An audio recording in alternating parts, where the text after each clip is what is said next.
Sa gabi ng aming ika-20 anibersaryo, ipinahiya ako ng aking walang kwentang asawa sa harap ng lahat para sa kanyang mas batang kabit. Akala ng makwalit na mamanugang iyon ay habang buhay akong mananatiling sunod-sunuran sa kanilang pamilya. Ngunit habang pinapanood ko silang magdiwang sa aking pagbagsak, hindi nila alam na matagal ko nang nailipat ang lahat ng kanilang ari-arian sa aking pangalan. Ngayon, habang nagmamakaawa ang traidor na lalaking iyon, na huwag silang palayasin sa sarili nilang mansyon, dahan-dahan kong isasara ang pinto sa kanyang mukha. Ang marangyang ballroom ng aming tahanan ay puno ng halimuyak ng mga mamahaling bulaklak at tunog ng mariringal na tawanan. Nakatayo ako sa harap ng salamin, dahan-dahang inaayos ang aking puting Filipiniana nang pumasok ang lalaking pinagkakatiwalaan ko ng 2 dekada. Huwag kang umasa na may matatanggap kang regalo ngayong gabi, Maria. Ang regalong ibibigay ko sa iyo ay ang kalayaan mo dahil sawang-sawa na ako sa pagmumukha mong parang laging pasa ng daigdig. Tinig iyon ni Enrique. Malamig, walang bahid ng pagsisisi. Ni hindi siya tumitingin sa aking mga mata habang inaayos ang kanyang mamahaling relo. Narito na si Valentina sa labas. Siya ang papalit sa posisyon mo sa tabi ko mamaya sa entablado. Mag-isip ka na ng idadahilan sa mga bisita kung bakit kailangan mong umalis ng maaga. O kung gusto mo manatili ka para makita mo kung paano mahalin ang isang tunay na babae. Kasunod nito ang marahas na pagbukas ng pinto. Pumasok si Doña Beatriz, ang aking biyanan, na may dalang isang basong tubig na tila ba utusan lamang ako sa loob ng sarili kong bahay. Maria, ano pang tinatunganga mo riyan, bilisan mo, at naghihintay na ang mga bisita sa labas. Siguraduhin mong nakangiti ka. Ayaw kong isipin ng mga tao na minalas ang anak ko sa pagpili ng asawa. At pagkatapos ng toast, ibigay mo na ang mga susi ng vault kay Enrique. Hindi mo na kailangan ang mga iyon. Sa labas ng silid, narinig ko ang boses ng aming event planner na tila ba hindi alam ang nagbabadyang unos. Ma'am Maria, kailangan na po kayong lumabas. Magsisimula na po ang tribute video para sa inyong dalawa ni Sir Enrique. Isang mabilis na sulyap ang ibinigay ko kay Enrique sa pamamagitan ng salamin.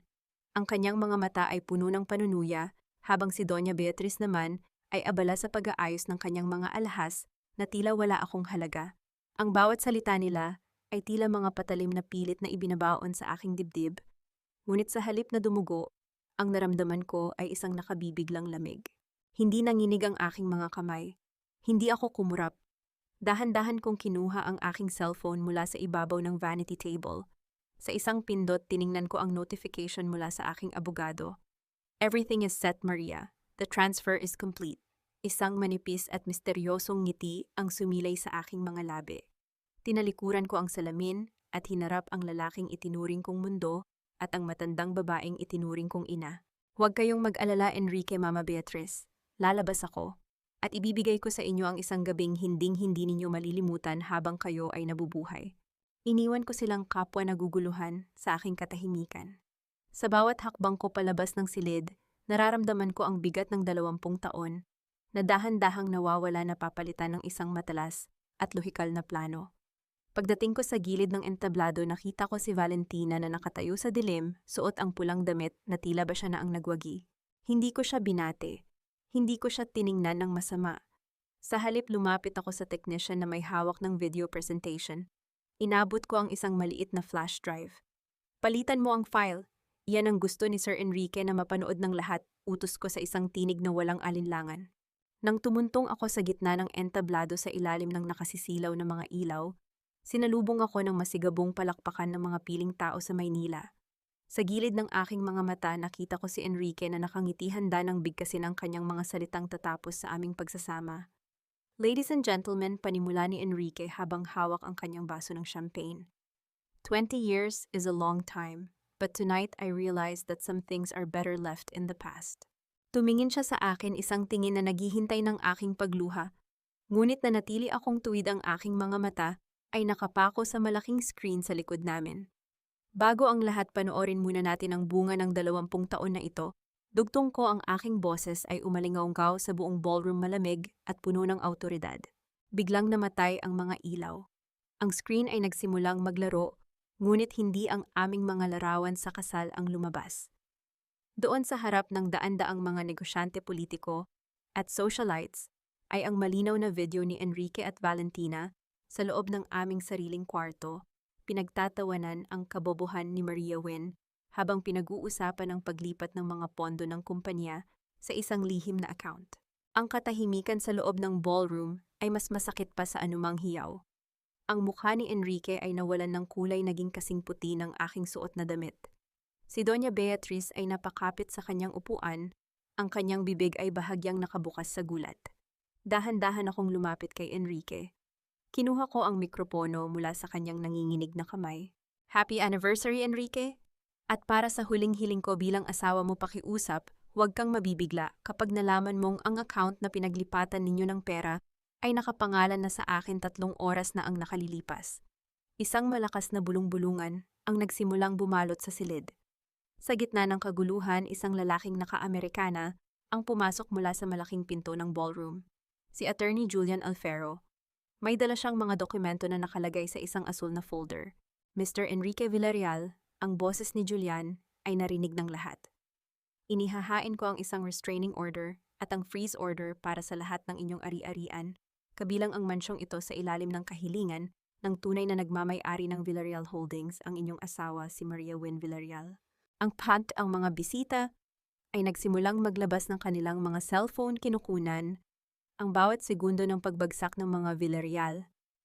Si Valentina ay nagtatangkang tumakas, ngunit hinarangan siya ng mga gwardya na dati ay sumusunod sa bawat utos ni Enrique. Tumingin ako kay Enrique na ngayon ay tila isang basang sisiw sa harap ng kanyang sariling imperyo. Bukas na ang ika-4 na araw ng aking bagong buhay, Enrique. At sa araw na iyon, titiyakin kong wala ka ng kahit isang sentimo para pambili ng iyong dignidad. Ang alingawngaw ng mga bulong sa ballroom ay tila naging isang malabong ingay habang naglalakad ako palayo sa entablado, hindi tinitingnan ang kahit na sino. Ang bawat hakbang ng aking suot na takong sa makintab na sahig ay nagbibigay ng mensahe ng pinal na pagpapasya. Hindi nagtagal ang katahimikan ng library ay bumalot sa akin, ngunit hindi ito tumagal nang pumasok si Enrique na tila isang sugatang hayop kasunod ang kanyang ina na nanginginig sa galit. Anong sa tingin mo ang ginawa mo, Maria? Nilapastangan mo ang pangalan ng mga Villarreal sa harap ng buong bansa. Ang sigaw ni Enrique, ang kanyang boses ay pumapaos sa tindi ng emosyon. Lumapit siya sa akin, ang kanyang mga mata ay nanlilisik, tila ba gusto niya akong saktan ng pisikal. Ngunit nanatili akong nakatayo sa likod ng malaking mesa, ang aking mga kamay ay payapang nakapatong sa ibabaw ng makinis na kahoy. I ruined your name, no, Enrique. You ruined it yourself the moment you decided to bring that girl into our bed and our business. I just made sure the world had a front row seat to your performance. Ang sagot ko, ang aking tinig ay nanatiling pantay at walang emosyon. You're insane, inakala mo ba na mananalo ka sa paraang ito? You are nothing without this family. Lahat ng suot mo, lahat ng kinakain mo galing sa akin. Ang hiyaw niya habang hinahampas ang mesa. Sa likuran niya, humakbang pasulong si Doña Beatriz. Ang kanyang mukha ay puno ng pandidiri habang inilalapag ang isang asul na folder sa harap ko.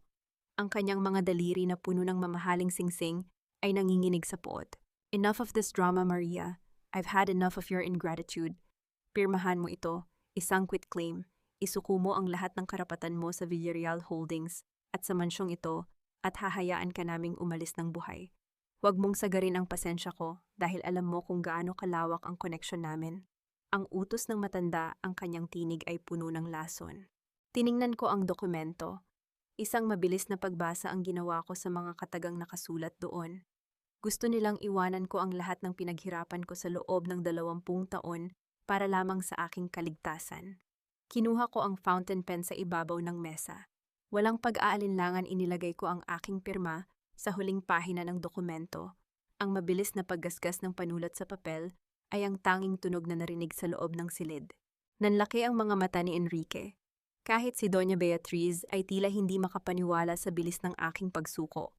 Isang mapait na tawa ang kumawala sa mga labi ni Enrique. See, I knew it.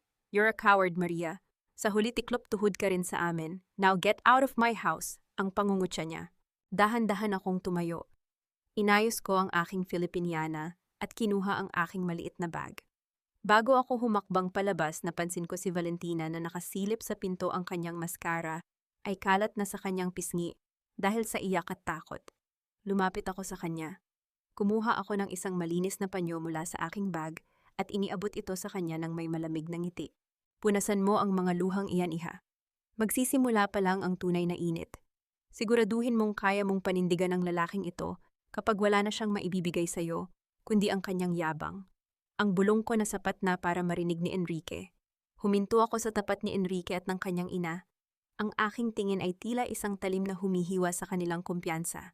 Pirmahan ko man ang dokumentong yan, may isang bagay kayong nakalimutan. Check the land title of the Villarreal Tower, Enrique. The land where your empire stands wasn't part of the Villarreal estate. It was my father's wedding gift to me, registered under my maiden name months before our wedding.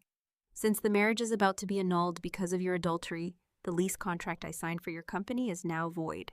Ang mukha ni Doña Beatriz ay unti-unting nawalan ng kulay. Si Enrique ay tila estatwa na hindi makagalaw. Anong sinasabi mo? Ang nauutal na tanong ni Enrique. Simple lang, you own the building, but I own the ground it stands on. At simula bukas sisimulan ko ng singilin kayo ng rental arrears sa loob ng 10 taon sa market value ngayon. Unless of course gusto ninyong gibain ang sarili ninyong building. Sa sandaling iyon, ang tunog ng sunod-sunod na doorbell ay umaling-aungaw mula sa lobby ng mansyon. Narinig namin ang mabibigat na yabag ng sapatos na papalapit sa library. Bumukas ang pinto at iniluwa nito ang isang lalaking naka-uniforme kasama ang 3 iba pa. Mr. Enrique Villarreal, I am Sheriff Ramos from the Regional Trial Court. Meron kaming dalang cease and desist order para sa Villarreal Tower at isang eviction notice para sa mansyong ito dahil sa mga unpaid taxes at legal disputes sa pagmamay-ari ng lupa. Ang deklara ng sheriff habang iniaabot ang mga dokumento. Napaupo si Doña Beatriz sa sofa, ang kanyang kamay ay nakahawak sa kanyang dibdib habang pilit na humihinga.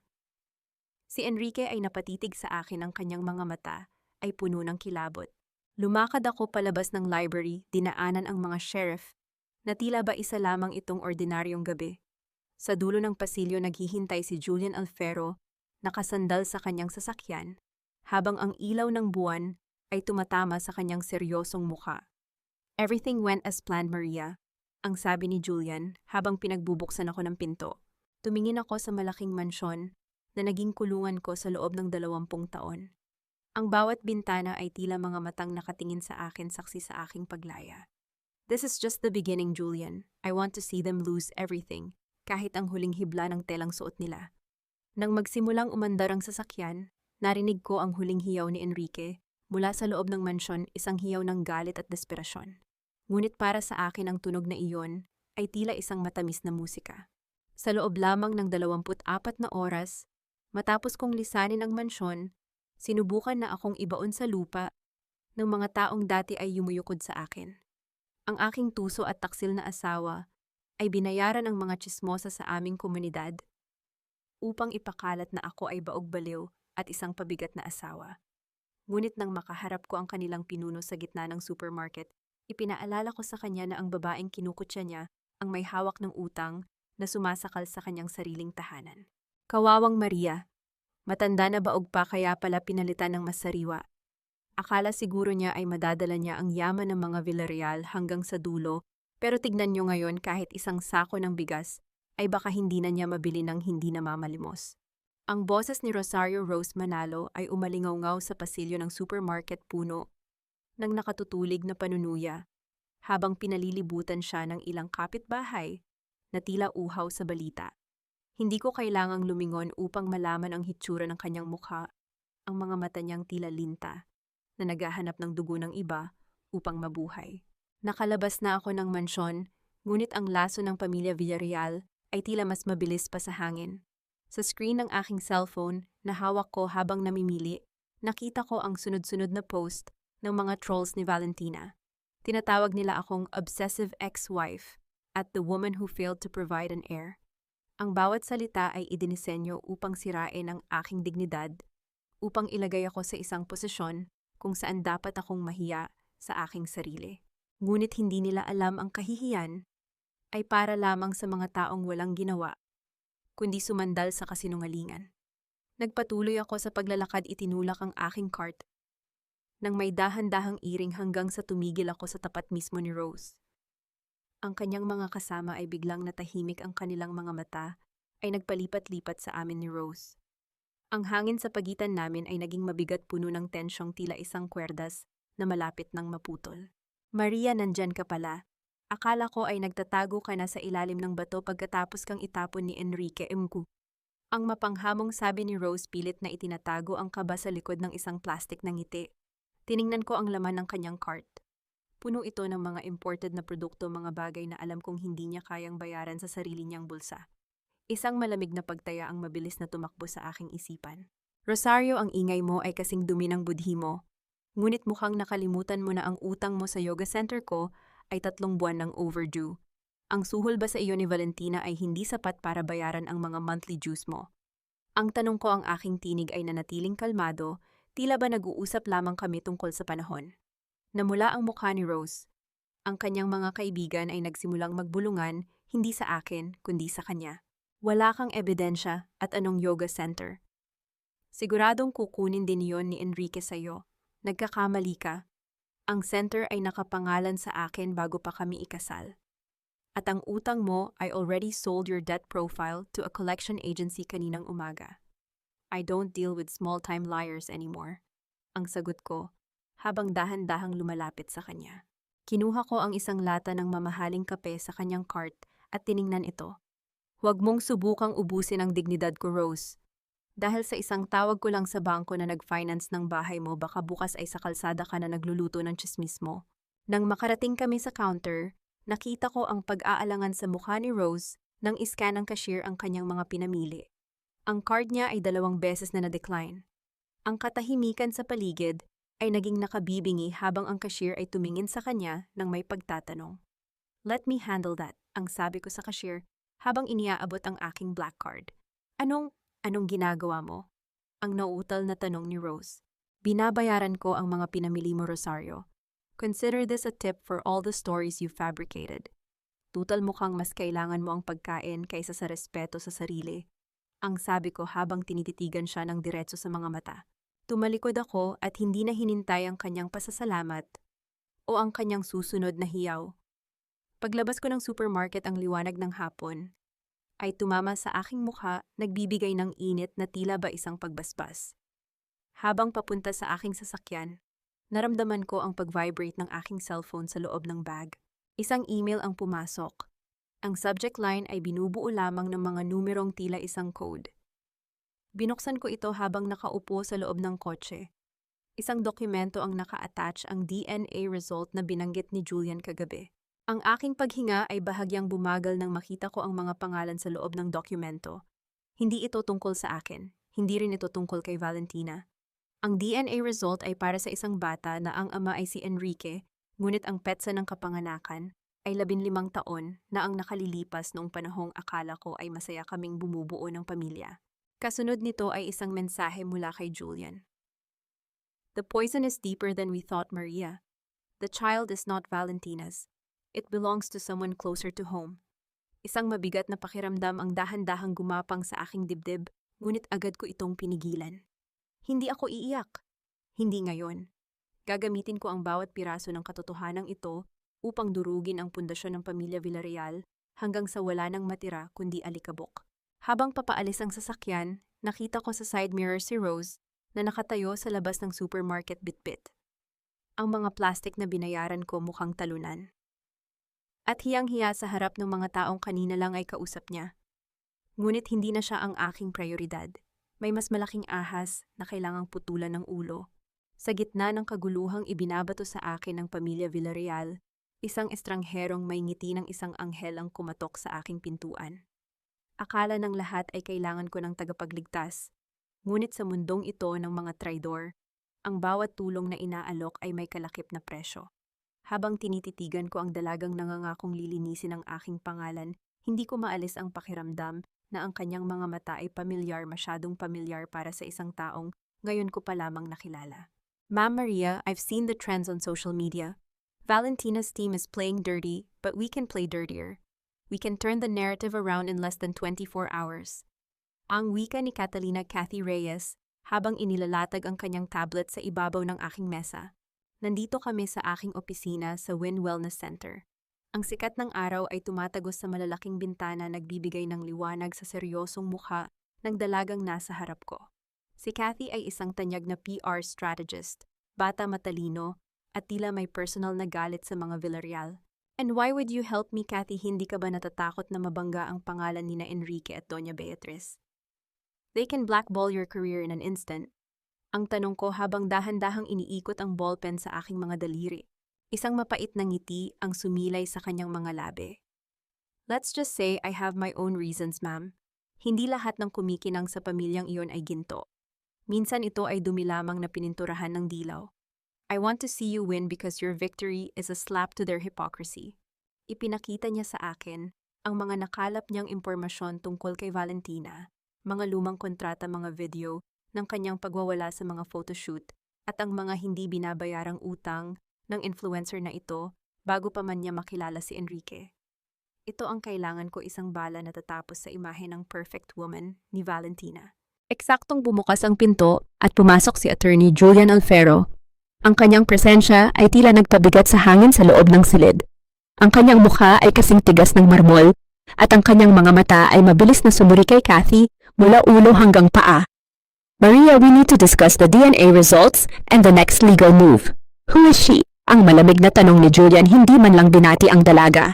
Julian, this is Kathy Reyes. She's helping me with the media side of things. Kathy, this is Attorney Julian Alfero, the only man I trust with my life right now. Ang pagpapakilala ko. Nagpalitan ng dalawa ng tingin na tila ba may mga kidlat na nagtatagpo sa gitna. May kung anong tensyon sa pagitan nila na hindi ko maipaliwanag. Tila ba may nakaraan silang hindi sinasabi? O baka sadyang magkaiba lamang ang kanilang mundo, ang isa ay sa batas, at ang isa ay sa panlilinlang ng media. A PR strategist, Maria, we don't need more noise. We need facts and calculated strikes. Ang sabi ni Julian habang inilalapag ang kanyang briefcase. Sometimes, Julian, the noise is what creates the opening for the facts. Ang sagot ko habang tumatayo. Lalabas sana kami para sa isang mahalagang pagpupulong sa korte nang mapansin ko ang kurbata ni Julian. Bahagya itong tabingi marahil. Dahil sa pagmamadali niya, humakbang ako palapit sa kanya, isang distansya na sapat na para maramdaman ko ang bango ng kanyang mamahaling pabango at ang init ng kanyang katawan. Dahan-dahan kong inayos ang kanyang kurbata. Ang aking mga daliri ay bahagyang dumampi sa kanyang matigas na dibdib. Nakita ko ang paglunok ni Julian at ang bahagyang pagbabago ng kanyang paghinga, ngunit nanatili ang kanyang mukha sa pagiging professional. Ito ay isang sandali ng pagiging malapit na tila ba kaming dalawa lamang ang nasa mundo, isang tahimik na alyansang higit pa sa mga dokumentong pinipirmahan namin. There, you can't face the Villarreals looking like you lost a fight, Julian. Ang bulong ko bago ako lumayo ng may tipid ng ngiti. Pagbaba namin sa parking lot, na una nang sumakay si Julian sa kanyang sasakyan habang naiwan kami ni Kathy sa tabi ng aking kotse. Sabi niya ay may kailangan lang siyang kunin sa kanyang driver bago sumunod sa amin. Sumakay na ako sa aking sasakyan, ngunit bago ko pa man mapaandar ang makina, napansin ko ang isang anino sa madilim na sulok ng parking area. Gamit ang side mirror, nakita ko si Kathy. Hindi siya pumunta sa sarili niyang sasakyan. Sa halip, lumapit siya sa isang itim na SUV na pamilyar sa akin. Bumaba ang bintana nito at nakita ko ang driver ni Enrique. May iniabot na sobre si Kathy sa lalaki at ang lalaki naman ay tumango sa kanya bago mabilis na umalis. Isang matalim na kaba ang gumapang sa aking batok. Ang babaeng nangangakong tutulungan akong pabagsakin ang mga Villarreal ay palihim na nakikipag-usap sa tauhan ni Enrique sa gitna ng kadiliman. Sino ka ba talaga, Kathy? Isa ka bang anghel na ipinadala upang iligtas ako? O isa ka ring ahas na naghihintay lamang ng tamang pagkakataon upang iturok ang iyong lason sa aking likuran? Hindi ko ipinaalam kay Kathy na nakita ko siya. Pinilit kong manatiling kalmado habang pinaandar ang kotse. Sa larong ito, hindi sapat na marunong kang lumaban. Kailangan mo ring malaman kung sino sa mga kasama mo ang may hawak ng kutsilyong gagamitin laban sa iyo. Ang bawat kislap ng mga lente ng camera sa loob ng Grand Ballroom ng Hotel de Manila ay tila mga bituin na sumasamba sa peking liwanag ni Valentina Cruz. Suot ang isang pulang gown na masyadong marami ang nakalantad na balat, ipinaparada niya ang sarili bilang ang bagong face of Villarreal Group. Sa tabi niya si Enrique ay nakangisi ang kanyang dibdib ay busog sa yabang habang ipinapakilala ang babaeng ipinalit niya sa 20 taon naming pagsasama. This is the future of our company, ang pagyayabang ni Enrique sa harap ng mga mamamahayag. A woman who understands the pulse of the new generation. Ngunit ang kislap ng mga camera ay biglang humantong sa direksyon ng malaking pinto. Napatigil ang lahat. Ang katahimikan ay mabilis na lumaganap nang pumasok ako sa bulwagan. Hindi ako suot ang dati kong simpleng ayos. Nakasuot ako ng isang itim na silk gown, nayakap ang aking katawan sa bawat tamang kurba, isang obra maestra na nagpapakita ng aking autoridad. Ang aking balat ay makinang, at ang aking mga mata ay walang bakas ng pagod o pait. Naglakad ako sa gitna ng mga bisita. Nang may dahan-dahang indayog ang bawat hakbang ko, ay tila isang pahayag ng dominasyon. Ang mga bulong-bulungan ay nagsimulang gumapang sa paligid. Is that Maria Wynn? She looks 20 years younger. Akala ko ba ay naghihirap na siya? Look at those emeralds on her neck. Huminto ako sa tapat ni Enrique at Valentina. Ang mukha ni Valentina ay biglang naging matigas, ang kanyang ngiti ay napalitan ng isang mapanuring tingin na puno ng insecure na damdamin. Maria, I didn't think you'd have the face to show up here. Ang bati ni Enrique, pilit na pinatatag ang kanyang boses, kahit bakas ang pagkagulat sa kanyang mga mata. I don't need face to enter a place I partially own. Enrique, ang malamig kong sagot. Tiningnan ko si Valentina mula ulo hanggang paa, na tila ba tinitignan ko ang isang piraso ng mumurahing tela. Maganda ang gown mo, Valentina. Sayang nga lang at hindi nito kayang itago ang amoy ng desperasyon. How dare you, ang pabalang na sagot ni Valentina. You're just a bitter ex-wife. Look around you, everyone loves me. I have millions of followers who would die for me. Lumapit ako sa kanya, ang aming mga mukha ay ilang pulgada na lamang ang pagitan. Naamoy ko ang matapang na pabango niya na pilit na nagtatago sa kanyang kawalan ng class. Followers, you mean the people you call cheap and uneducated sa tuwing wala ang mga camera? Ang bulong ko na sapat na para marinig niya at ng mga taong nasa malapit.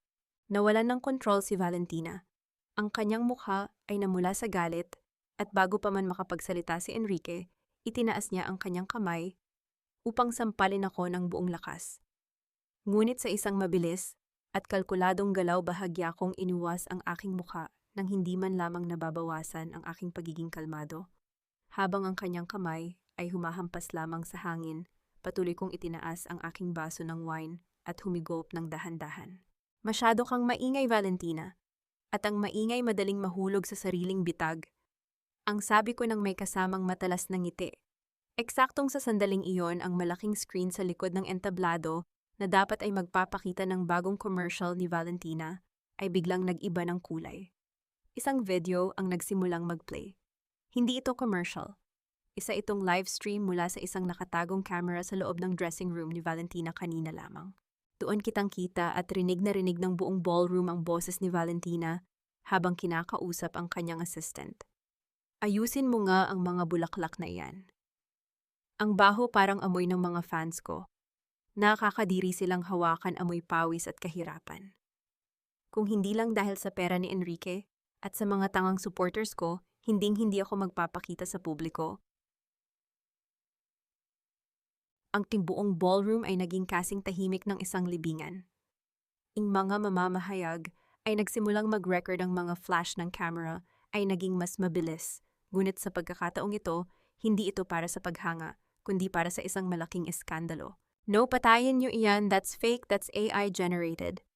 Ang sigaw ni Valentina habang pilit na tinatakpan ang screen, ngunit huli na ang lahat. Ang kanyang mga followers sa social media na nanonood ng live ay nagsimulang mag-unfollow at mag-iwan ng libu-libong galit na comments. Napatingin ako sa isang sulok at nakita ko si Kathy Reyes na nakatayo malapit sa control booth. May hawak siyang tablet at isang tipid na ngiti ang sumilay sa kanyang labi bago siya mabilis na nawala sa karamihan. Tumingin ako kay Enrique na ngayon ay tila gusto ng lamunin ng lupa sa sobrang kahihiyan. Ngunit hindi pa doon nagtatapos ang gabi. Pumasok ang isang tauhan ng Villarreal Group, pawis na pawis, at ang mukha ay puno ng takot. Lumapit siya kay Doña Beatriz na nakaupo sa front row at may ibinulong.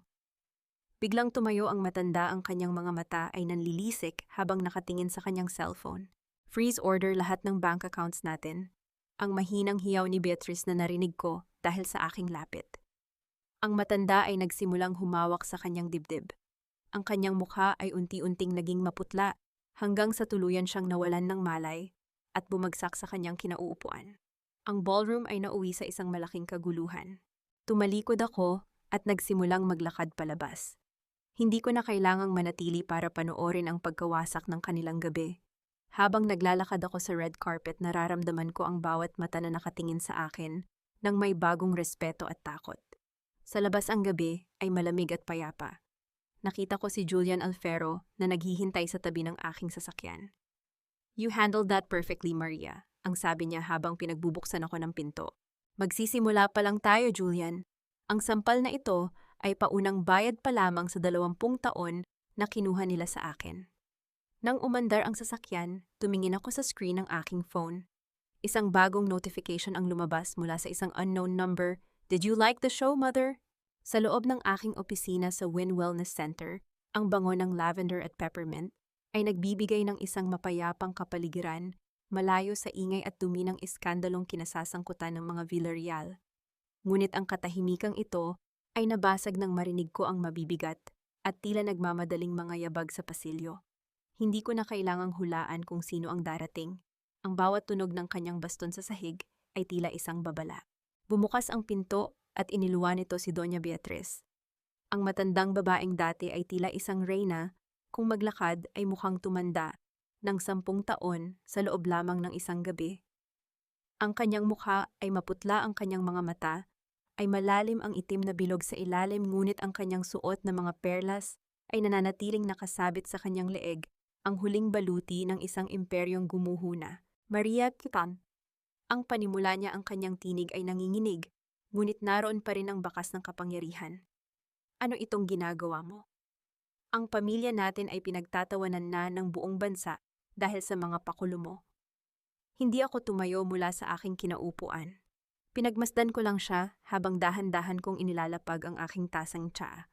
Ang kanyang presensya na dati ay nagpapaliit sa akin ay tila wala na ngayong bigat. "Maupo kayo, Mama Beatriz. Mukhang kailangan ninyo ng pahinga," ang malamig kong paanyaya. "Hindi ako narito para magpahinga. Narito ako para paalalahanan ka sa utang na loob mo sa amin." Ang sigaw niya habang hinahampas ang kanyang baston sa sahig. "Sino ka ba bago ka napasok sa pamilya namin?" "Isang hamak na yoga instructor. Kami ang nagbigay sa iyo ng pangalan ng tirahan at ng buhay na hindi mo man lang mapapanaginipan. Isang mabuting asawa ang dapat na marunong magtiis at magtakip sa kasalanan ng kanyang asawa." Isang manipis at mapait na ngiti ang sumilay sa aking mga labi. Ang mga salitang ito ay narinig ko na sa loob ng 20 taon, isang siklo ng gaslighting na pilit na nagpapakulong sa akin sa utang na loob na kailanman ay hindi ko naman kailangang bayaran. "Utang na loob?" ang mahina kong tanong habang binubuksan ang drawer ng aking mesa. "Sino nga ba ang may utang sa kanino, Mama?" Inilabas ko ang isang lumang folder, dilaw na ang mga pahina nito dahil sa katandaan. Inilatag ko ito sa harap niya. Ito ang mga dokumento mula sa aking ama, mga kasulatan, na itinago ko ng napakahabang panahon. Tingnan ninyo ito ng mabuti. 30 taon na ang nakalilipas noong ang Villarreal Construction ay malapit ng mabangkarote dahil sa maling pamamahala ng yumaong asawa ninyo. Ang tatay ko ang nag-invest ng lahat ng ipon niya para isalba kayo. Ang lupang kinatatayuan ng mansyon ninyo ngayon, galing iyon sa pamilya Wynn. Ang paliwanag ko, ang bawat salita ay tila isang huling hatol. Napatitig si Beatriz sa mga dokumento. Ang kanyang nanginginig na kamay ay dahan-dahang kinuha ang mga papel. Ang kanyang pride ay tila isang pader na unti-unting nagkakalamat sa harap ko. "Ipinakasal ninyo si Enrique sa akin, hindi dahil gusto ninyo ako, kundi dahil kailangan ninyo ang kontrol sa mga ari-ari ang nasa pangalan ko. Ginamit ninyo ako bilang isang magandang palamuti, habang palihim ninyong hinuhuthot ang lahat ng sa akin. At ngayon sasabihan ninyo ako tungkol sa utang na loob." "Maria, hindi mo naiintindihan. Ang pamilya ay higit pa sa mga dokumento." Ang pilit na depensa ng matanda, ngunit ang kanyang tinig ay wala ng talim. Tumayo ako at lumapit sa kanya. Kinuha ko ang isang lumarang litrato na nakasabit sa gilid ng folder, isang litrato naming dalawa noong unang taon ng aking kasal, kung saan nakayakap siya sa akin habang pareho kaming nakangiti sa camera. Isang imahe ng pagkukunwari na naniwalaan ko ng napakatagal. Sa harap mismo ng kanyang mga mata, dahan-dahan kong pinunit ang litrato sa gitna. Ang tunog ng napupunit na papel ay tila ang huling hibla ng koneksyon na pumapatid sa aming dalawa. Dito nagtatapos ang obligasyon ko sa inyo, Mama. I have paid for my stay in your house with 20 years of my silence and service. Ngayon ako naman ang maniningil. Nang hina ang mga tuhod ni Beatriz at napaupo siya sa silya, ang kanyang mukha ay puno ng pagkatalo. Hindi na siya ang matapang na matriarka. Siya na lamang ay isang matandang babaeng naiwan ng panahon. Habang nangyayari ito sa aking opisina, ang aking anak na si Maya ay nasa lumang mansyon ng mga Villarreal. Dahil sa freeze order at legal dispute, ang mansyon ay kasalukuyang nasa ilalim ng pangangalaga ng korte, ngunit pinayagan si Maya na kumuha ng ilang mahahalagang personal na gamit. Sa loob ng madilim at tahimik na mansyon, naglalakad si Maya sa lumang library ng kanyang lolo.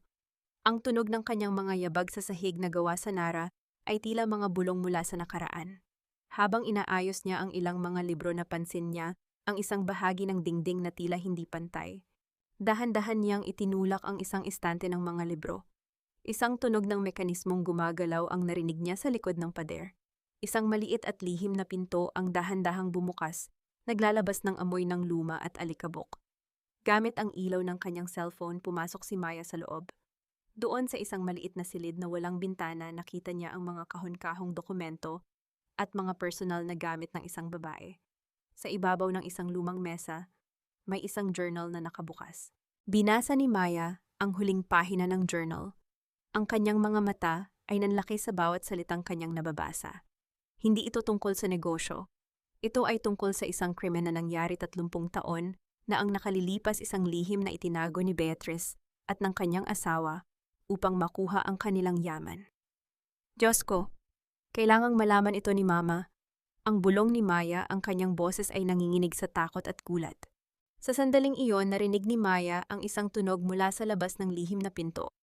Isang mabagal at tila nagmamasid na yabag ng sapatos. Ang pinto ay biglang sumara, iniwan si Maya sa loob ng kadiliman. Sa ilalim ng madilim na kalangitan, na tila nagbabadya ng isang malakas na bagyo, ang bawat segundo ay tila isang oras para sa akin. Hindi sumasagot si Maya sa kanyang telepono.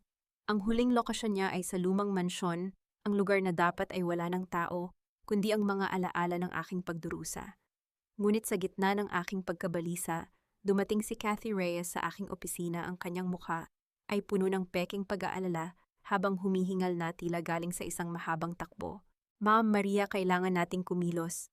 Alam ko na ang lahat. Anak ako sa labas ng biyenan ninyo. Galit ako sa kanila, kaya ko kayo tinutulungan. Ngayon nalaman ko na balak sunugin ni Enrique ang main factory para makuha ang insurance money at makatakas sa mga utang niya. At nandoon si Maya, ma'am. Nakita siya ng mga tao ko na pumasok sa mansyon at hindi na nakalabas. Ang mabilis na salaysay ni Kathy, ang kanyang mga mata, ay pilit na naghahanap ng simpatya mula sa akin. Tiningnan ko siya ng diretso sa mga mata. Ang kanyang pag-amin ay tila isang script na masyadong perpekto para paniwalaan. Naalala ko ang pagkikita nila ng driver ni Enrique sa parking lot. Isang laro ito, isang manipulasyon upang itulak ako sa isang padalos-dalos na desisyon. Salamat sa impormasyon, Kathy. Maupo ka muna at uminom ng tubig. Ang malamig kong sagot habang dinadampot ang aking telepono. Hindi ko tinawagan ang bumbero o ang factory. Tinawagan ko si Julian Alfero. Julian, the snake has bared its fangs. Kathy is pushing me to the factory, but Maya is still in the mansion. Track the GPS of Maya's phone and send the security team to the estate, not the factory. I'll deal with Enrique myself. Ang utos ko, ang aking tinig, ay matatag at walang bahid ng takot. Mabilis akong lumabas ng opisina at sumakay sa aking sasakyan. Ang ulan ay nagsimulang bumagsak nang malakas ang bawat patak sa salamin ng kotse ay tila mga hiyaw ng babala. Pagdating ko sa mansyon, ang gate ay nakabukas. Ang buong paligid ay nababalot ng kadiliman maliban sa isang ilaw sa itaas na palapag, ang library. Humakbang ako papasok sa loob ng bahay. Ang amoy ng alikabok at pagkabulok ay sumalubong sa akin. Naririnig ko ang mahinang iyak ni Maya mula sa kung saan. Mama, mama, andito ako. Ang sigaw ni Maya na tila galing sa loob ng pader. Bago ko pa man mahanap ang pinagmumulan ng boses, narinig ko ang tunog ng pagkasa ng baril mula sa aking likuran. Dahan-dahan akong lumingon at nakita ko si Enrique. Ang kanyang mga mata ay mapula, ang kanyang buhok ay gulo-gulo, at ang kanyang kamay na may hawak na baril ay nanginginig. "You took everything from me, Maria. My company, my reputation, my dignity. Inakala mo ba na hahayaan kitang umalis ng masaya?" Ang hiyaw ni Enrique, ang kanyang boses ay nanginginig sa desperasyon. Lumabas kami sa malawak na hardin sa gitna ng malakas na ulan. Ang aking puting damit ay basang-basa na dumidikit sa aking balat, ngunit nanatili akong nakatayo ng tuwid sa harap niya. Ang bawat patak ng ulan sa aking mukha ay tila nagpapatalas lamang ng aking isipan. "I didn't take anything that wasn't mine, Enrique. Binigyan mo ako ng 20 taon ng kasinungalingan, kaya ibinalik ko lang sa iyo ang katotohanan." Ang sabi ko, ang aking boses ay sapat na malakas para marinig sa kabila ng dagundong ng kulog. "Shut up, pirmahan mo ang paglipat ng lahat ng accounts pabalik sa akin, or hinding-hindi na makakalabas si Maya sa silid na iyon. Doon siya mamamatay sa gutom sa loob ng lihim na silid ng itay." Dahan-dahan akong kumuha ng isang bagay mula sa aking bulsa. Isang maliit na baril na kulay pilak. Itinaas ko ito at itinutok ng direkta sa kanyang dibdib. Ang aking kamay ay kasing tigas ng bato. "Do you think I'm afraid of you, Enrique? You are a ghost of a man. Isang anino na lamang ng dati mong yabang. Sige, barilin mo ako, pero siguraduhin mong hindi ako mabubuhay. Dahil kung makahinga pa ako ng isa, titiyakin kong ang impyerno ay magmumulang paraiso kumpara sa gagawin ko sa iyo." Ang banta ko, ang aking mga mata ay nanatiling nakapako sa kanya. Naguluhan si Enrique. Nakita ko ang takot sa kanyang mga mata. Hindi niya inaasahan na ang babaeng dati ay yumuyukod sa kanya ay handang pumatay para sa kanyang anak. Sa sandaling iyon, ang tunog ng sirena ng mga pulis ay nagsimulang umaling-aungaw mula sa malayo. "It's over, Enrique. Julian has the police." At si Kathy, binigay ko na sa kanya ang maling access code sa factory. Kung susubukan niyang pasukin iyon, ang sistem mismo ang magkukulong sa kanya sa loob hanggang sa dumating ang mga otoridad. Dahan-dahang ibinaba ni Enrique ang kanyang baril. Ang kanyang balikat ay bumagsak, ang huling hibla ng kanyang pag-asa ay tila tinangay na ng agos ng ulan. Sa sandaling iyon, kinuha ko ang pagkakataon. Isang mabilis na hakbang at isang malakas na sampal ang iginawad ko sa kanyang mukha, isang sampal na naglalaman ng 20 taon ng galit-sakit at pambabaliwala. "That's for every lie you told me," ang sabi ko bago ko siya tinalikuran. Mabilis akong bumalik sa loob ng mansyon. Gamit ang mga instruction na ibinigay ni Julian sa aking earpiece, nahanap ko ang lihim na istante sa library. Sa isang malakas na tulak, bumukas ang pinto at iniluwa si Maya na agad yumakap sa akin ng mahigpit. "Mama, nahanap ko ang mga papel. Ang yaman ng mga Villarreal, ninakaw nila sa mga Win. Pinatay nila ang pangarap ng pamilya natin." Ang iyak ni Maya habang hawak ang mga lumang journal. Hinalikan ko ang kanyang noo. "Tapos na ang lahat, anak. Tayo na ang may hawak ng katotohanan." Habang naglalakad kami palabas ng mansyon, nakita ko ang balita sa aking cellphone na nakapatong sa dashboard ng kotse. Ang mga headlines ay naglalakihan. "Villarreal Group declares bankruptcy, CEO Enrique Villarreal under investigation for fraud and attempted arson." Ang imperyong itinayo sa dugo at kasinungalingan ay tuluyan ng gumuho. Ngunit habang tinitignan ko ang mansyon sa huling pagkakataon, nakita ko ang isang figura sa bintana ng itaas na palapag. Isang babaeng nakatingin sa amin, ang tunay na ina ni Kathy, na tila ba isang multong naghihintay ng kanyang sariling hustisya. Sa loob ng 3 buwan, ang bawat balitang lumalabas tungkol sa akin ay hindi na tungkol sa isang sawi na asawa, kundi tungkol sa muling pagkabuhay ng isang reyna. Ang Win Wellness Center ay hindi lamang naging isang lugar para sa yoga. Ito ay naging cathedral ng mga babaeng nahanap ang kanilang lakas sa gitna ng kanilang mga sugat. Habang pinapanood ko ang pagdagsa ng mga pinakamakapangyarihang tao sa Manila sa aking grand opening, alam ko na ang bawat pait ng nakaraan ay naging matamis na pundasyon ng aking tagumpay. Ang bango ng eucalyptus at sariwang jasmine ay bumabalot sa buong lobby ng aking bagong gusali sa Bonifacio Global City. Ang mga dingding na gawa sa puting marmol at ang mga malalaking bintana na nagpapakita ng skyline na ng syudad ay nagbibigay ng pakiramdam ng ganap na kalayaan. Nakasuot ako ng isang cream-colored power suit, ang aking buhok ay maayos na nakapusod, at ang aking mukha ay walang bakas ng kahit anong pag-aalinlangan. Congratulations, Maria! You've done it! Sinasabi na sa mga balita na ito, ang pinakamalaking wellness empire sa bansa. Ang bati ni Senator Elena Roxas, isa sa mga naging suki ko noong nagsisimula pa lamang ako habang humahalik sa aking pisngi. Salamat, Senator. This is not just for me but for every woman who was told she is not enough. Ang sagot ko nang may kasamang tapat ng ngiti. Sa paligid nakita ko ang ilang mga pamilyar na mukha. Si Rose Manalo ay nandoon din pilit na nakikihalubilo sa mga mayayaman, ngunit sa tuwing magtatagpo ang aming mga mata, agad siyang tumitingin sa malayo. Ang kanyang inggit ay tila isang usok na hindi niya maitago ngunit hindi ko na siya binibigyan ng panahon. Ang mga tulad niya ay nabubuhay lamang sa anino ng iba. Ako ang mismong liwanag ngayon. Habang nagpapatuloy ang selebrasyon ng ingay ng mga tawanan at pagkalantog ng mga baso ng champagne, ay biglang nabasag nang pumasok ang isang lalaki mula sa main entrance.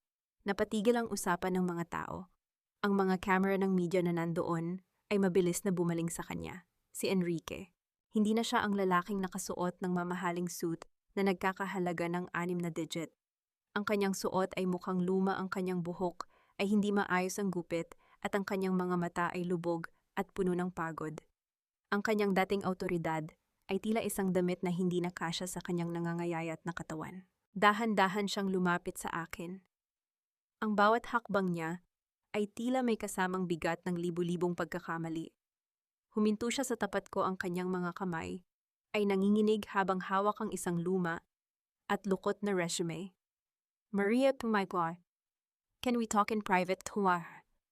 Ang pabulong niyang pakiusap, ang kanyang boses ay tila isang tuyong dahon na hinihipan ng hangin. Wala tayong dapat pag-usapan ng palihim, Enrique. Lahat ng nasa loob ng silid na ito ay saksi sa kung ano ang ginawa mo sa akin. Sabihin mo ang gusto mong sabihin dito. Ang sagot ko, ang aking boses ay umalingaw-ngaw sa buong lobby, malamig at walang bahid ng awa. I lost everything, Maria. The banks took the houses, the cars, even the clothes on my back. Valentina left me the moment the freeze order was final. She took the remaining cash and ran to Singapore. I have nowhere to go. Ang sabi niya, ang kanyang mga mata ay nagsisimulang mangilid ang luha. Nabalitaan ko na kailangan mo ng isang operations manager para sa expansion mo. Alam mo na ako ang pinakamagaling sa larangang iyon. Pakiusap, bigyan mo ako ng trabaho, kahit ano, Maria. Just to get back on my feet. Cut my pasad. Isang manipis na tawa ang lumabas sa aking mga labi. Ang irony ng sitwasyon ay tila isang sampal na dahan-dahang dumadampi sa aking mukha. Ang lalaking nagsabing wala akong kwenta, nang walang yaman niya ay ngayon ay nagmamakaawa para sa isang posisyon sa ilalim ko. Kinuha ko ang isang baso ng malamig na tubig mula sa tray ng isang waiter na dumaan. Inabot ko ito kay Enrique nang may matamis ngunit nakamamatay ng ngiti. Uminom ka muna, Enrique. Baka sakaling mahugasan ng tubig na yan, ang kapal ng mukha mo, bago ka muling magsalita. Ang sabi ko, nakita ko ang pagkapahiya sa kanyang mukha, habang ang mga tao sa paligid ay nagsisimulang magbulungan at kumuha ng video.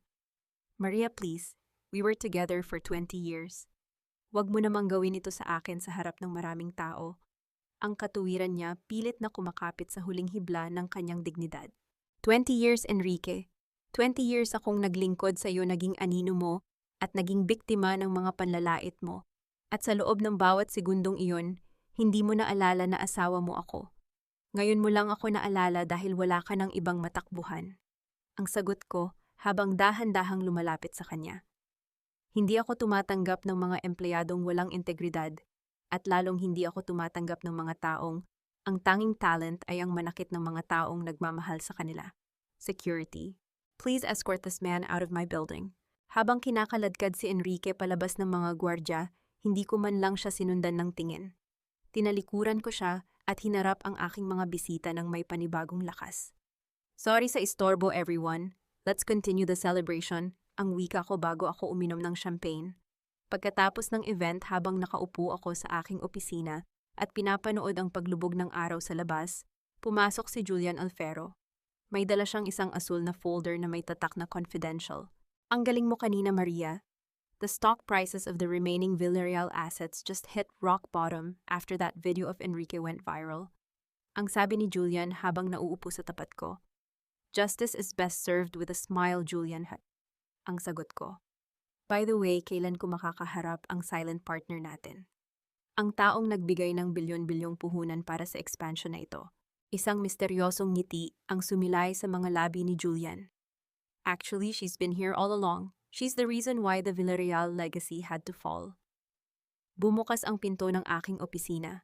Pumasok ang isang babaeng nasa kanyang mga huling bahagi ng 50, maayos ang pananamit at may mga matang puno ng determinasyon.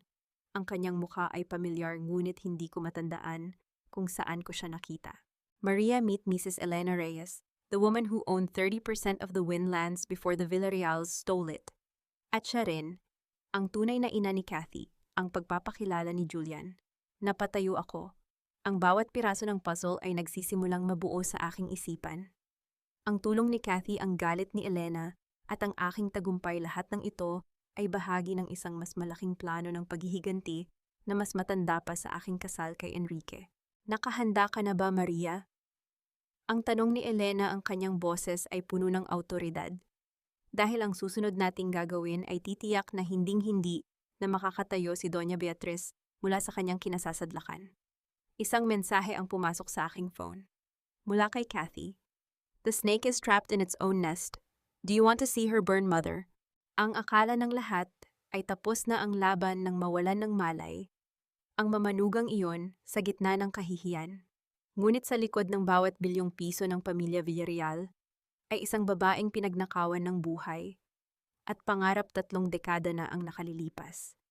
Ngayon sa aming huling paghaharap, hinding-hindi na niya maitatago ang dugong nasa kanyang mga kamay. At habang inuubos ko ang huling hibla ng kanyang pag-asa, isang bagong panganib ang susubok sa aking kalayaan. Ang silid sa hospice care ay nababalot ng amoy ng gamot at ang mahinang tunog ng oxygen concentrator. Doon sa gitna ng mga puting kumot nakahiga si Doña Beatriz. Wala na ang kanyang mga perlas, wala na ang kanyang awtoridad. Ngunit nang pumasok kami ni Elena Reyes, ang kanyang mga mata ay biglang bumukas at nanumbalik ang talim nito sa isang saglit. Sino ka, Maria? Bakit mo dinala ang babaeng ito rito? Ang nanghihinang tanong ni Beatriz, habang ang kanyang nanginginig na daliri ay nakaturo kay Elena.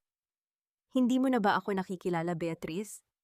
O sadyang ibinaon mo na ako sa limot, kasama ng lahat ng mga pangarap na pinatay mo? Ang boses ni Elena ay kasing lamig ng yelo.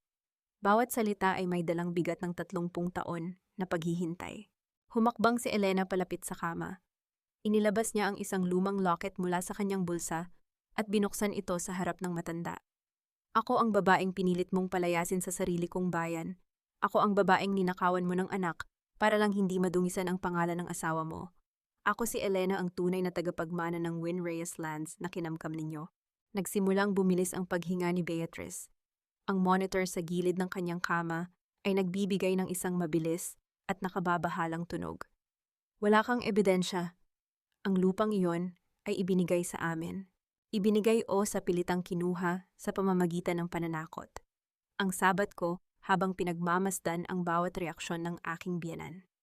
Nahanap ni Maya ang mga journal sa lihim na silid, Mama Beatriz. Alam na namin ang lahat. Ang yaman ninyo ay galing sa panloloko sa pamilya Win at Reyes. Ginamit ninyo ang aking kasal kay Enrique para tuluyang itago ang katotohanan. Biglang bumukas ang pinto at pumasok si Kathy Reyes. Ngunit hindi siya ang Kathy na kilala ko bilang strategist. Ang kanyang mukha ay puno ng pait at galit. Lumapit siya kay Elena at tumayo sa tabi nito. Tinititigan ako ng may kakaibang emosyon. Ma'am Maria, salamat sa pagtitiwala mo.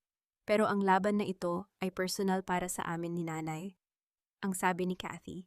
Tumingin siya kay Beatriz ng may sukdulang pandidiri. Kinuha mo ang pagkabata ko. Hinayaan mo akong lumaki sa hirap, habang ang anak mong si Enrique ay nagpapakasasa sa yaman na dapat ay sa amin. Ngayon sisiguraduhin kong sa kulungan ka mamamatay. Kathy, huwag, anak, ang pabulong na pakiusap ni Beatriz. Huwag mo akong tawaging anak. Wala kang anak sa akin. Ang hiyaw ni Kathy, ang kanyang boses, ay umalingaw-ngaw sa buong silid puno ng sakit at puot. Lumingon sa akin si Kathy at sa isang iglap nakita ko ang pagbabago sa kanyang mga mata.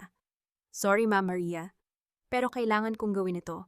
Gagamitin ko ang lahat ng files na nakuha ko mula sa iyo para tiyakin na hindi lang ang mga Villarreal ang babagsak, kundi pati na rin ang lahat ng konektado sa kanila. Kahit ikaw ay madadamay kung kailangan. Napatitig ako kay Kathy. Isang matalas na kirot ang naramdaman ko sa aking dibdib.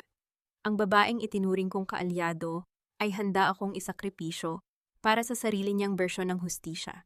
Ngunit sa halip na magalit huminga ako, nang malalim at dahan-dahang lumapit kay Maya, na kanina pa nakatayo sa isang sulok nakikinig sa lahat. Niyakap ko ang aking anak ng mahigpit.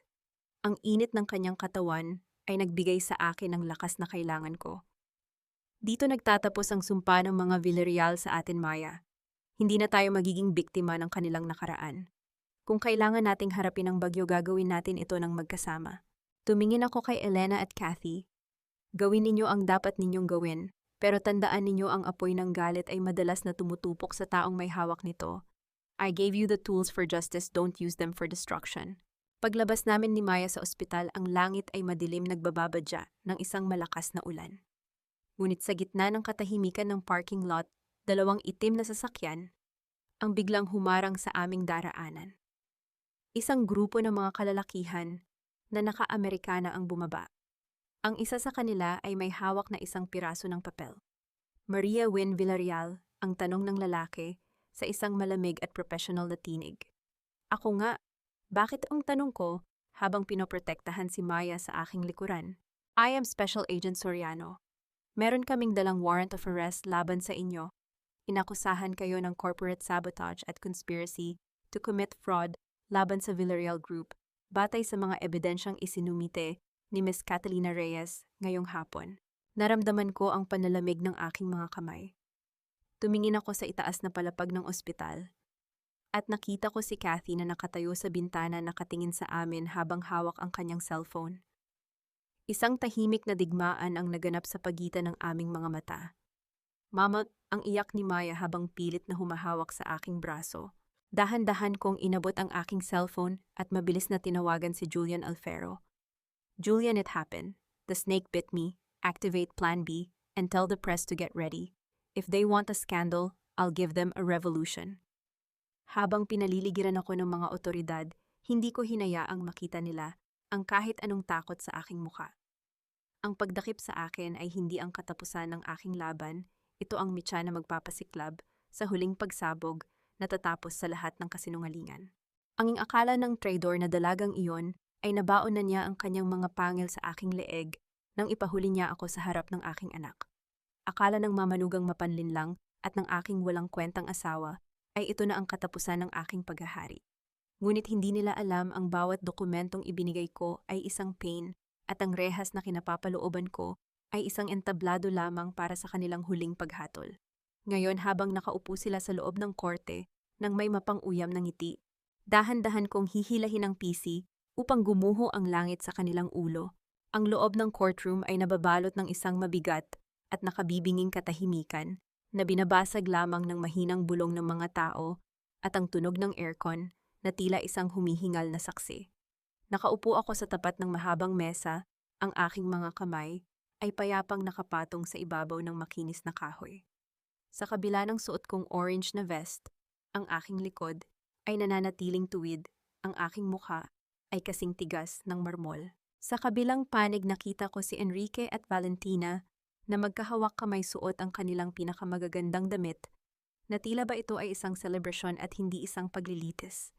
Sa likuran nila si Doña Beatriz ay nakaupo sa isang wheelchair, ang kanyang mga mata ay nanlilisik sa akin ng may tagumpay. Call to the stand, Miss Catalina Reyes. Ang anunsyo ng clerk of court. Tumayo si Kathy nang may poise, ang kanyang mukha ay puno ng peking kalungkutan. Habang naglalakad siya patungo sa witness stand, ang bawat yabag ng kanyang sapatos ay tila isang kuko na pilit na ibinabaon sa aking reputasyon. Your Honor, panimula ni Kathy, ang kanyang boses ay nanginginig sa kunwaring takot. Si Ma'am Maria Wynne ang nag-utos sa akin na i-hack ang system ng Villarreal Group. Siya ang nagbigay sa akin ng mga falsified documents upang pabagsakin ang kumpanya dahil sa galit niya sa kanyang asawa. Narito ang lahat ng usapan namin sa encrypted messaging app. Iniharap ang mga screenshot at mga files. Nakita ko ang pagngisi ni Enrique. Ang aking abogado si Julian Alfero ay nanatiling tahimik, tila ba hinahayaan niya ang ahas na ilabas ang lahat ng kanyang lason. Attorney Alfero, do you wish to cross-examine the witness? Ang tanong ng hukom. Dahan-dahang tumayo si Julian. Inayos niya ang kanyang salamin at kinuha ang isang asul na folder mula sa kanyang briefcase. Ang kanyang bawat galaw ay kalkulado puno ng isang nakamamatay na katahimikan. Miss Reyes, ang panimula ni Julian ang kanyang boses ay malalim at punong-puno ng awtoridad. Sinasabi mo na ang mga dokumentong ito ay galing kay Ginang Villarreal. Ngunit pamilyar ka ba sa metadata ng mga files na ito na paatras ng bahagya si Kathy? Anong metadata? Ang digital fingerprint ng bawat file Tom. Ang sagot ni Julian habang inilalagay ang isang USB sa computer ng korte. Your Honor, kung susuriin natin ang pinagmulan ng mga falsified documents na ito, makikita natin na ang mga ito ay hindi ginawa sa computer ni Maria Wynn.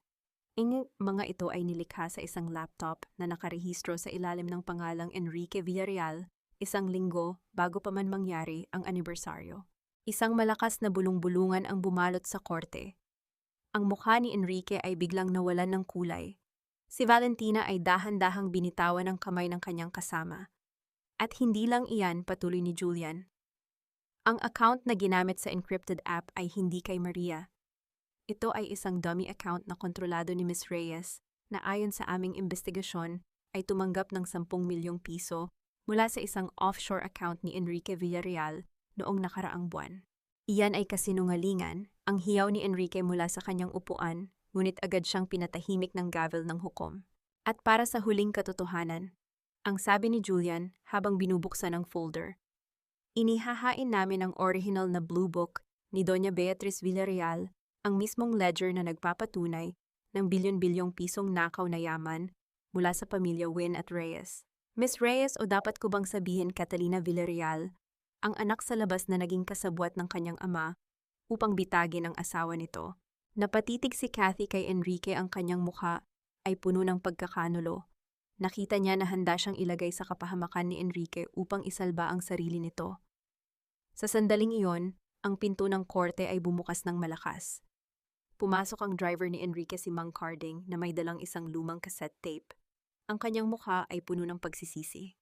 Your Honor, gusto ko pong magtestigo. Ang boses ni Mang Carding ay narinig ng lahat. Hawak ko po ang recording ng pag-uusap ni Sir Enrique at Miss Kathy noong gabing balakin nilang itanim ang mga ebidensya sa opisina ni Ma'am Maria. Pagod na po akong maging bahagi ng kanilang kasamaan. Ang buong korte ay nauwi sa kaguluhan. Si Valentina ay nagsimulang umiyak hindi dahil sa pagsisisi, kundi dahil alam niyang arestado rin siya dahil sa perjury. Si Doña Beatriz ay napahawak sa kanyang dibdib. Ang kanyang mga mata ay nakapako sa akin nang may sukdulang takot. Dahan-dahan akong tumayo mula sa aking upuan. Pinagmasdan ko ang bawat isa sa kanila, ang mga taong nagtangkang sirain ang aking buhay. Ang aking puso ay hindi tumitibok ng mabilis. Ito ay kasing lamig ng yelo sa gitna ng tag-init. Ang katotohanan ay tila isang apoy, Enrique. Ang pabulong kong sabi na sapat na para marinig niya sa kabila ng ingay. Maaari mo itong itago pero sa huli, susunugin ka nito. Ang hukom ay nagbaba ng hatol, ang agarang pagpapalaya sa akin, at ang pagpapakulong kina Enrique, Kathy at Valentina habang nagpapatuloy ang investigasyon sa mas malalaking krimen ng pamilya Villarreal. Habang pinopusasan si Enrique ang kanyang mga mata, ay nanlilisik sa akin. Hinding-hindi ito matatapos, Maria. Susunugin ko ang lahat bago mo makuha ang gusto mo. Nang lumabas kami ng korte, sinalubong ako ng napakaraming mamamahayag. Ngunit ang aking atensyon ay naagaw ng isang itim na usok na nagmumula sa malayo sa direksyon ng aking Wynn Wellness Center. Ang aking cellphone ay nag-vibrate, isang video call mula sa isang hindi kilalang numero. Ang screen ay nagpakita kay Enrique na tila ba nakatakas sa mga pulis sa gitna ng kaguluhan, hawak ang isang galon ng gasolina sa harap ng aking gusali. Ang kanyang mukha ay puno ng kabaliwan. Kung hindi ka magiging akin, Maria, walang matitira sa iyo. Ang hiyaw niya sa screen bago naputol ang tawag. Ang amoy ng gasolina ay tila isang lason na dahan-dahang pumapatay sa sariwang halimuyak ng aking pinaghirapang imperyo. Sa harap ng gusaling itinayo ko mula sa mga abo ng aking 20 taong pagdurusa, nakatayo ang lalaking dating itinuring kong mundo, hawak ang isang apoy na tila ba huling sandata ng kanyang duwag na pagkatao. Ngunit habang tinititigan ko ang kanyang nanlilisik na mga mata, hindi takot ang naramdaman ko, kundi isang malalim na awa-awa para sa isang halimaw na hindi matanggap na siya ay isa lamang anino ng kanyang sariling kasinungalingan. Ang gabi ay nababalot ng isang nakabibinging katahimikan, habang ang bawat patak ng ulan ay nagsisimulang sumabay sa pagbuhos ng gasolina mula sa galon na hawak ni Enrique.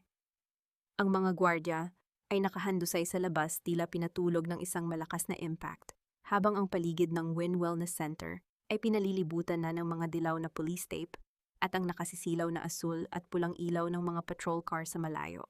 Maria, huwag kang lalapit. Isang pitik ko lang ng lighter na ito magiging abo ang lahat ng ipinagmamalaki mo. Ang hiyaw ni Enrique, ang kanyang boses, ay nanginginig sa pagitan ng galit at iyak. Huminto ako sa distansyang sapat na upang makita ang bawat butil ng pawis sa kanyang noo. Sa likuran ko, naramdaman ko ang kamay ni Julian Alfero na pilit akong pinipigilan, ngunit dahan-dahan ko itong tinabig.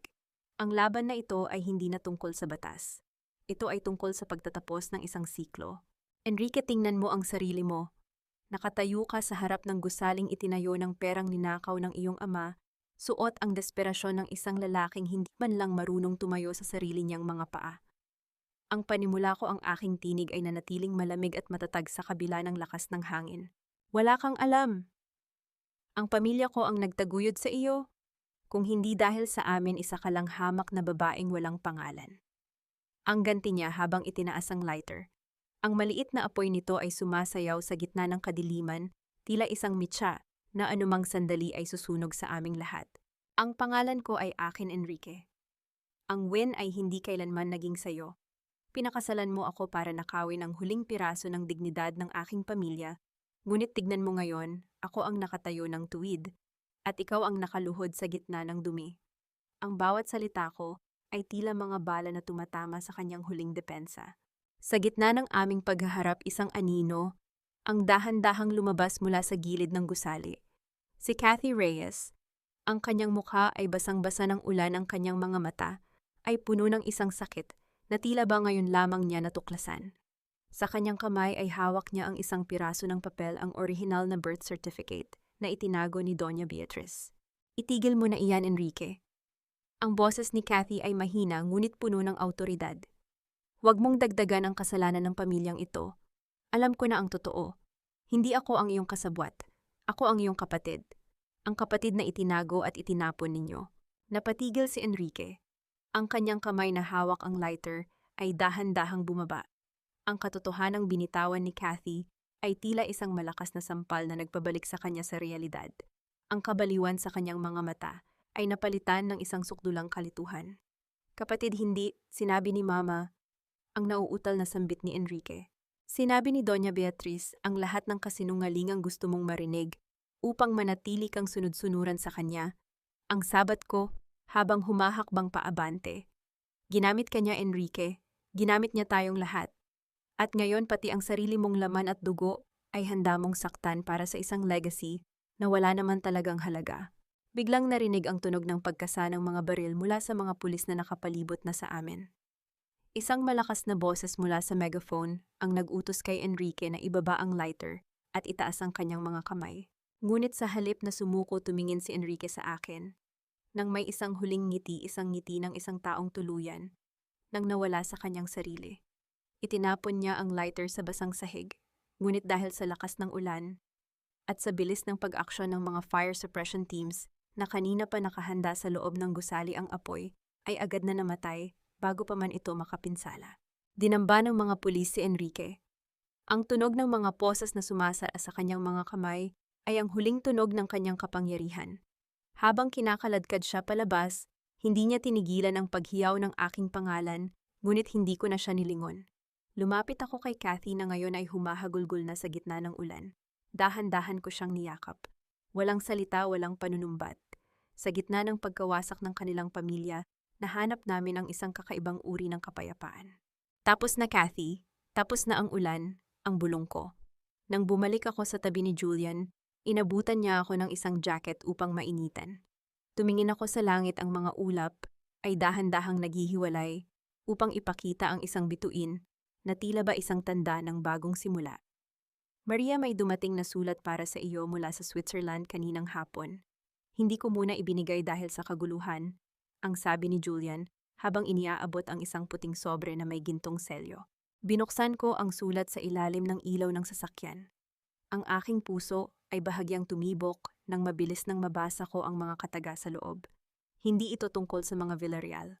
Ito ay tungkol sa aking ama at sa isang lihim na pamanang hindi man lang nalaman ng mga Villarreal sa loob ng 30 taon.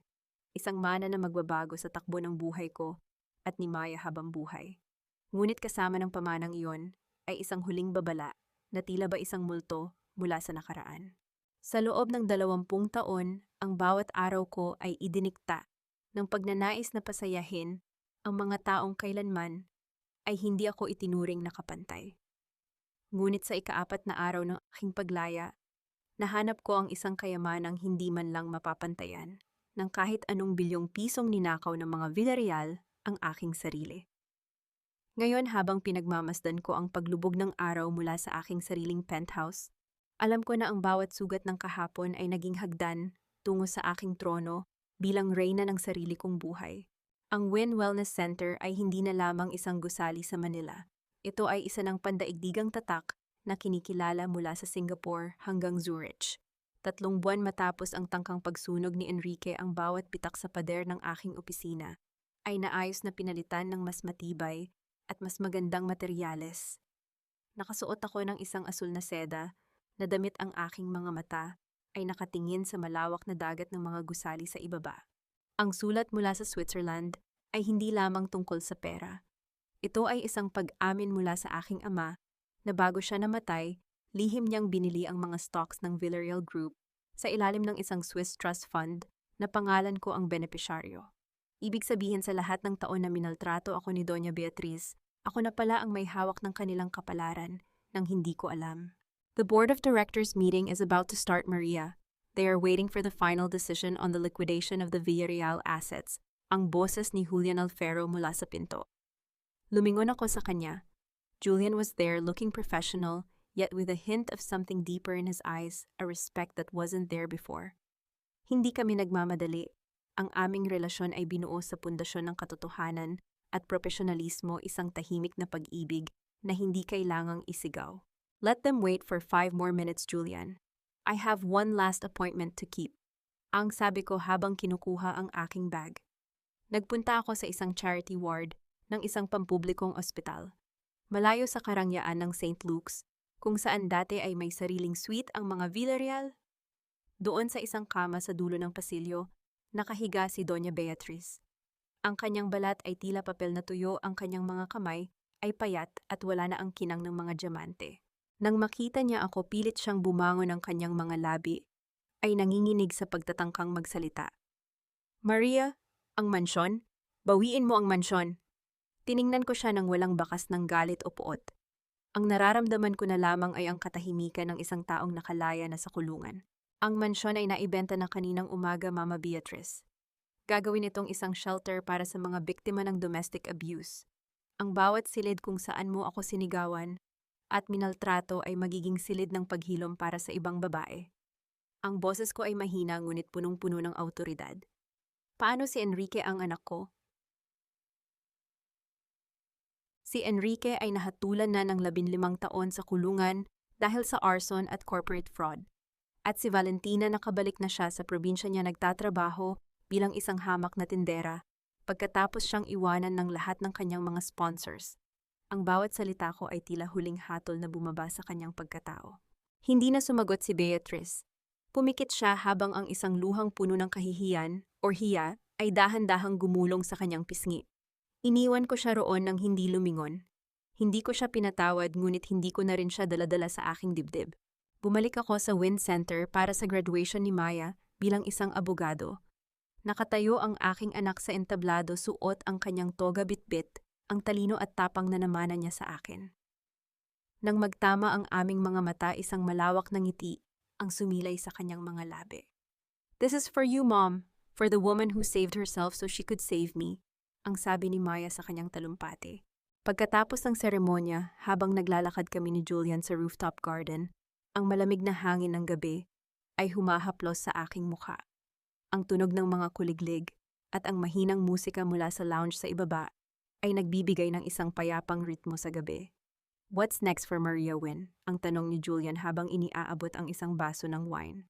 Ang susunod ay ang mabuhay para sa sarili ko, Julian. Hindi na ako ang asawa ni Enrique o ang minugang ni Beatrice. Ako si Maria Wynn, isang babaeng nahanap ang kanyang boses sa gitna ng katahimikan. Ang sagot ko habang humihigop ng wine. Eksaktong sa sandaling iyon, ang aking secretary ay lumapit sa amin. Ma'am Maria, may isang babae po sa baba. Gusto po kayong makausap.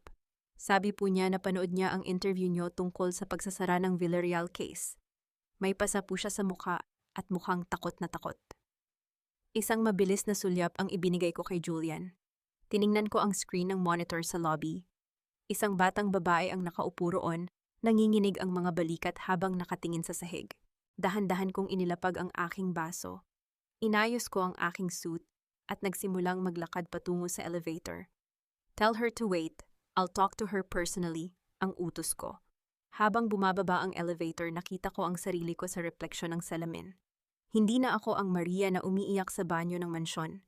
Ako na ang Maria na handang humawak ng kamay ng ibang babae upang ituro sa kanila kung paano lumaban, nang hindi sumisigaw, kung paano maging matalas, nang hindi nawawala ang pagkatao.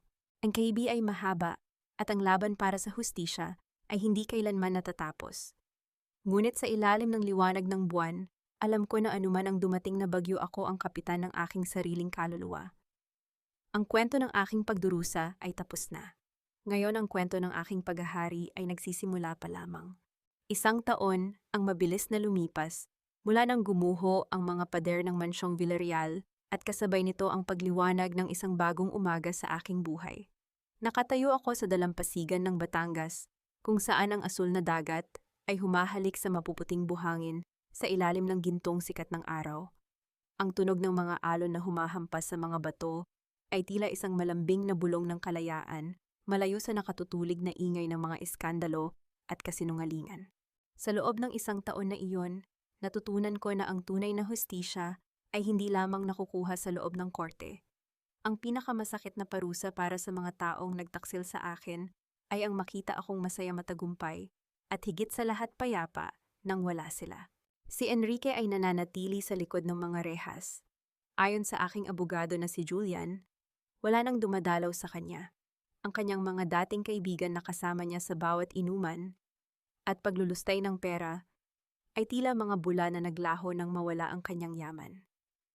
Ang bawat gabi niya sa loob ng malamig na selda ay isang paalala ng bawat segundong binaliwala niya ang kanyang asawa para sa mga panandaliang aliw. Si Doña Beatriz naman ay tuluyan ng pumanaw 2 buwan matapos siyang ilipat sa charity ward. Namatay siyang mag-isa, tinititigan ang kisame ng ospital na tila ba hinahanap ang mga perlas at karangyaan na inakala niyang magliligtas sa kanya. Ang kanyang hiya na pilit niyang pinangalagaan sa loob ng 30 taon ay nabaon kasama niya sa isang simpleng libingan na ako na ang nagbayad bilang huling tanda ng aking pagiging makatao, ngunit hindi bilang pagpapatawad. Mamahanda na po ang lahat para sa sesyon natin ngayong hapon. Lumingon ako at nakita ko si Maya. Kasama niya si Kathy Reyes na ngayon ay isa na sa mga nangungunang legal consultant ng aming foundation. Sila ang mga bagong mukha ng katatagan, mga babaeng hindi natakot harapin ang madilim na nakaraan upang bumuo ng isang maliwanag na hinaharap. Si Kathy at ang kanyang inang si Elena ay nahanap na ang kanilang kapayapaan malayo sa puot na dati ay kumakain sa kanilang pagkatao. Lumapit ako sa isang pangkat ng mga kababaihan na nakaupo sa kani-kanilang yoga mats sa ilalim ng mga puno ng niyog. Ang bawat isa sa kanila ay may dalang sugat, mga pasa sa balat o mga lamat sa kaluluwa na pilit nilang hinihilom. Huminga kayo ng malalim. Ang panimula ko, ang aking tinig ay banayad ngunit punong-puno ng awtoridad.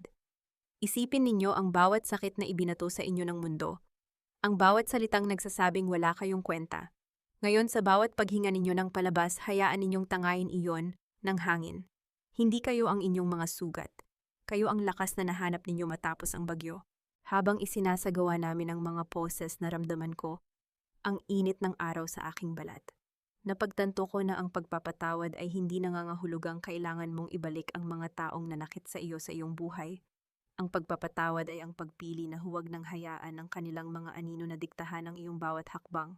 Nahanap ko ang aking kapayapaan, hindi dahil nanalo ako sa laban, kundi dahil tinanggap ko na ang aking halaga ay hindi kailanman nakadepende sa pag-ibig ng isang lalaki o sa pagtanggap ng isang pamilyang mapang-api. Ang aking halaga ay nagmula sa bawat segundong pinili kong bumangon sa kabila ng lahat. Sa pagtatapos ng aming sesyon, lumapit sa akin ang isang batang babae. Marahil ay nasa kanyang mga unang bahagi ng 20. Ang kanyang mga mata ay puno ng takot. Tila ba naghahanap ng isang ligtas na kanlungan. Ma'am Maria, totoo po ba? Kaya ko rin po bang maging katulad ninyo? Sabi po ng asawa ko, wala akong patutunguhan kung iiwan ko siya. Ang pabulong niyang tanong, ang kanyang boses ay nanginginig. Hinawakan ko ang kanyang mga kamay. Ang aking mga daliri ay marahan at matatag. Tumingin ka sa akin, iha. Ang tanging taong kailangan mo para mabuhay ay ang babaeng nakikita mo sa salamin. Ang paglaya ay nagsisimula sa sandaling sabihin mo sa sarili mong ayoko na. At kapag ginawa mo iyon, narito kami para saluhin ka. Isang manipis na ngiti ang sumilay sa kanyang mga labi, isang maliit na kislap ng pag-asa na alam kong lalago sa takdang panahon. Habang naglalakad ako pabalik sa aming cottage, kasama si Julian, na ngayon ay tahimik na naglalakad sa aking tabi, habang nakangiti, lumingon ako sa huling pagkakataon sa dagat. Ang araw ay tuluyan ng lumubog, nag-iiwan ng mga kulay ube at rosas sa kalangitan. Ang kwento ko ay hindi kwento ng isang babaeng iniwan at tinurog. Ito ay kwento ng isang babaeng natutong maglakad sa ibabaw ng apoy nang hindi nasusunog ang kanyang kaluluwa. Ang bawat bukas ay isang blangkong pahina at sa pagkakataong ito, ako na ang may hawak ng panulat. Dito nagtatapos ang alingawngaw ng aking mga luha at dito nagsisimula ang awit ng aking tagumpay. Ang pangalan ko ay Maria Wynne at ako ay malaya na.